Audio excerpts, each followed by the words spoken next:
লোকসভা ভোটের মুখে রোহিঙ্গা অনুপ্রবেশকারীদের প্রবেশের তৎপরতা বেড়েছে জেলা প্রশাসনের।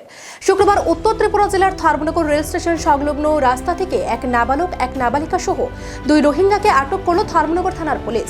জানা গেছে, ধৃত রোহিঙ্গারা বাংলাদেশের এক দালালকে মাথা পিছু 30,000 টাকা করে দিয়ে বাংলাদেশের সীমান্ত অতিক্রম করে অবৈধভাবে ভারতে প্রবেশ করেছে। শুক্রবার ধর্মনগর রেল স্টেশন থেকে তাদের হায়দ্রাবাদ যাবার কথা ছিল, কিন্তু এর আগেই তাদের আটক করে ধর্মনগর থানার পুলিশ। বর্তমানে তাদের জোর জিজ্ঞাসাবাদ চালিয়ে যাচ্ছে ধর্মনগর থানার পুলিশ। ধৃতরা যথাক্রমে মোহাম্মদ আরফ ও তার স্ত্রী সোমাইয়া, তাদের সাথে এক নাবালক ও নাবালিকা রয়েছে।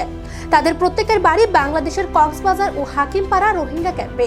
এই মর্মে ধর্মনগর মহকুমা পুলিশ আধিকারিক দেবাশিস সাহা জানিয়েছেন, ধৃতরা প্রত্যেকে বাংলাদেশ থেকে অবৈধভাবে ভারতে এসেছে। তারা সকলে রোহিঙ্গা বলে পুলিশের কাছে স্বীকার করেছে। এদের বিরুদ্ধে বয়স অনুযায়ী আইনানুগ ব্যবস্থা গ্রহণ করা হচ্ছে। শুক্রবারই ধৃতদের ধর্মনগর জেলা ও দায়রা আদালতে সোপর্দ করা হবে।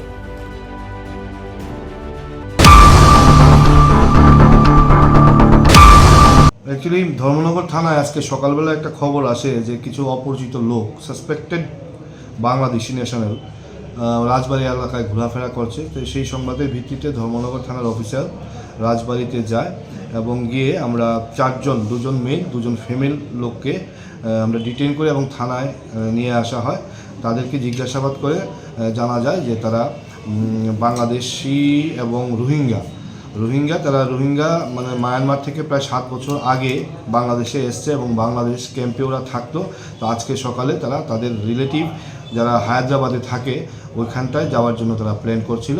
তো যাই হোক, পুলিশ তাদেরকে ডিটেইন করেছে, তাদেরকে আমরা থানায় এনেছি এবং নির্দিষ্ট একটা ধারায় আমরা মামলা নিচ্ছি।